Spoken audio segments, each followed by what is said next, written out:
This is a family sedan, and there are many good reasons why you would not modify a car like this. It's big and it's heavy, so it's going to struggle to handle that well. It's got a small, naturally aspirated 4-cylinder engine, so it'll be a challenge to make it fast. And it's got an open diff, front-wheel drive layout with very long gears, so it probably won't be that fun to drive either. In short, there's quite a few challenges that come with choosing a family sedan as a starting point for a car to modify, hence why most people look past something like this. But I decided to modify a 4-cylinder family sedan, and it's fantastic.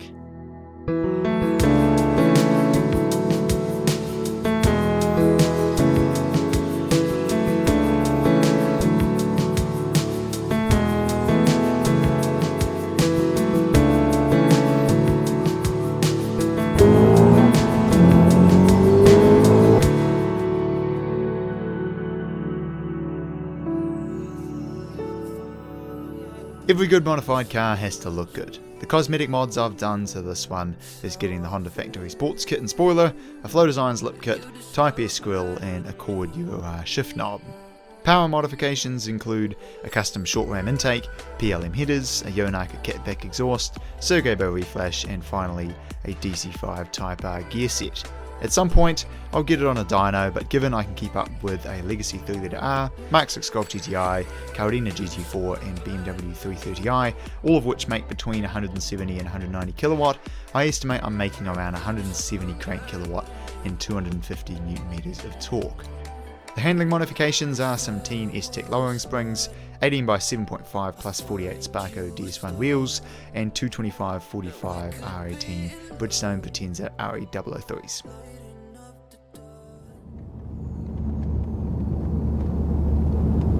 The driving experience, I would say, is almost flawless now. The transmission is the icing on the cake that's been completely life-changing for this car, and it really needed it. And despite the incredible amount of effort and problems that I had while trying to get it installed, now that it's finally working, I'm really pleased that I persevered because it has made such an enormous difference to this car. What this feels like is the K24 Type R Honda we never got.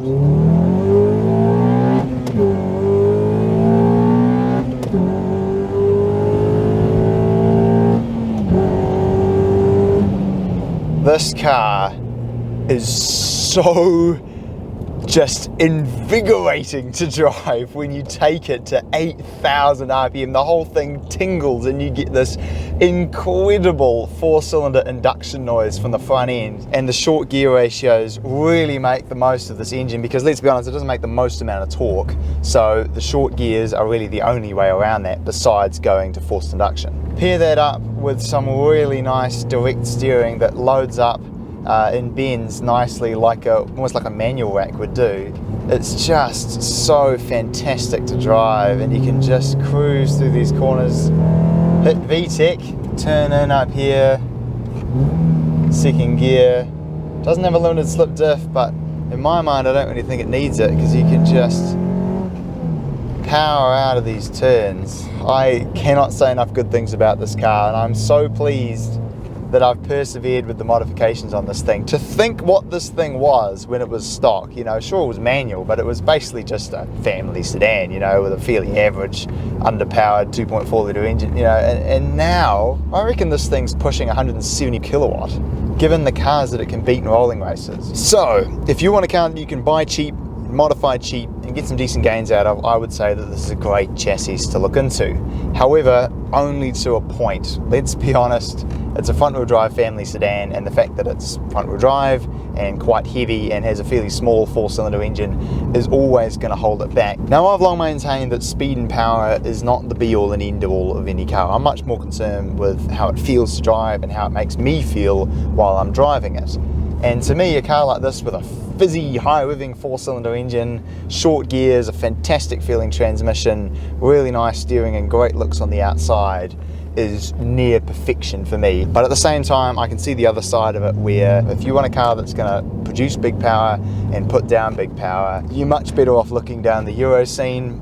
335i will be a great option, or basically down anything Japanese with anything with a factory turbo. But for me, I'm happy with this. You know, I like the amount of power that it has, and I like the way it feels to drive, and so I couldn't be more happy with a car like this.